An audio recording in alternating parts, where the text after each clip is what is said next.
Hello guys, welcome to Chintu Mask YT. Kaantha movie చూసి రావడం జరిగింది.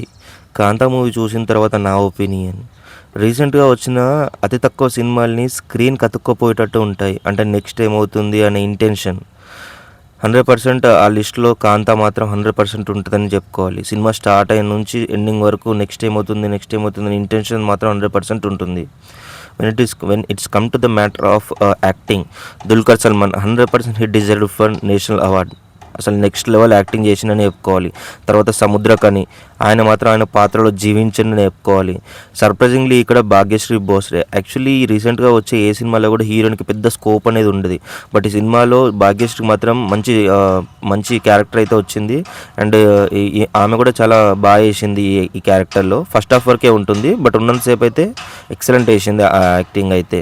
తర్వాత రానా కూడా బాగానే వేసిందని చెప్పుకోవాలి.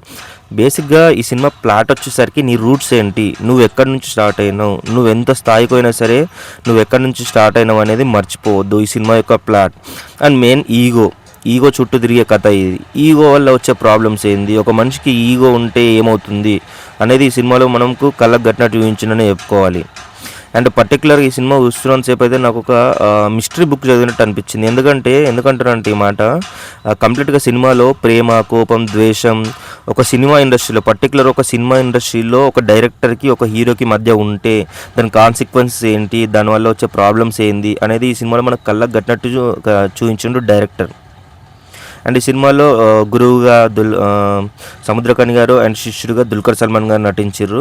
వాళ్ళిద్దరి మధ్య ఈగో వల్ల ప్రాబ్లం ఏమైంది, దాని తర్వాత జరిగే ప్రాబ్లమ్స్ ఏమయ్యాయి అనేది మనకి ఈ సినిమాలో స్టోరీ, ఆ సినిమాలో యొక్క స్టోరీ అనేది. అండ్ మెయిన్గా ఈ సినిమాకి ఏదైనా క్రెడిట్ ఇవ్వాలి అంటే 100% ఆర్ట్ డైరెక్టర్కి ఇవ్వాలి. ఎందుకంటే సినిమాను కంప్లీట్గా 60s-70s వైబ్కి తీసుకెళ్ళి రీక్రియేట్ చేయడంలో 100% సక్సెస్ అయిందని మాత్రం ఆర్ట్ డైరెక్టర్కి చెప్పుకోవాలి.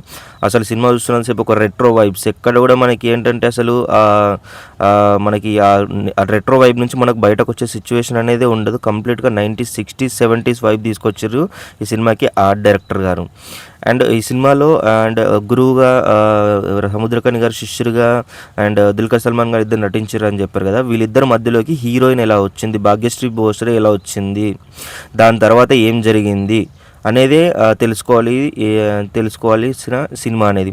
అండ్ ఫస్ట్ హాఫ్ వచ్చేసరికి అయితే అసలు నేను ఫస్ట్ హాఫ్ చూస్తున్నంతసేపు అయితే నాకైతే ఎక్సలెంట్ సినిమా, ఇంకా బ్లాక్ బస్టర్ కొట్టేసినరా దుల్కర్ సల్మాన్ అన్నంత రేంజ్లో నేను ఎక్స్పెక్ట్ చేసుకున్నాను. But when it's come to the second half కొంచెం అది జానర్నే చేంజ్ అవుతుంది. సెకండ్ హాఫ్ వచ్చేసరికి కంప్లీట్గా ఇన్వెస్టిగేషన్ జోన్లోకి వెళ్ళిపోతుంది. అది నాకు కొంచెం ల్యాగ్ అనిపించింది. బట్ సెకండ్ హాఫ్ కూడా డీసెంట్గానే ఉంది, మరీ అంత కాదు కానీ. But when compare to the first half, second half కొంచెం లో అయినట్టు అనిపించింది నాకైతే. బట్ ఓవరాల్గా ఫైనల్గా ఎండింగ్ వచ్చేసరికి క్లోజింగ్ చేసిన విధానం ఏదైతే ఉందో అది నాకు బాగానే అనిపించింది. But compare to the first half, second half కొంచెం లిటిల్ బిట్ ఆఫ్ కొంచెం తక్కువైనట్టు అనిపించింది. సో అండ్ నాకు బేసిక్గా ఈ మూవీ బ్యాక్డ్రాప్లో వచ్చే సినిమాలన్నీ కూడా నాకు చాలా ఇష్టం. లైక్ అప్పల్ రాజు కానీ, మహానటి కానీ, ఈ కైండ్ ఆఫ్ సినిమాలన్నీ కూడా నాకు నచ్చుతాయి. అండ్ ఈ సినిమా కూడా సేమ్ ఒక movie type of background and Kantha అనే ఒక స్టోరీ చుట్టూ తిరిగే కథ అనేది ఈ సినిమా యొక్క ప్లాట్ అనేది. అండ్ సినిమా ఓవరాల్గా నాకు చెప్పాలి అంటే చూడొచ్చు, 100% సినిమా అనేది చూడొచ్చు.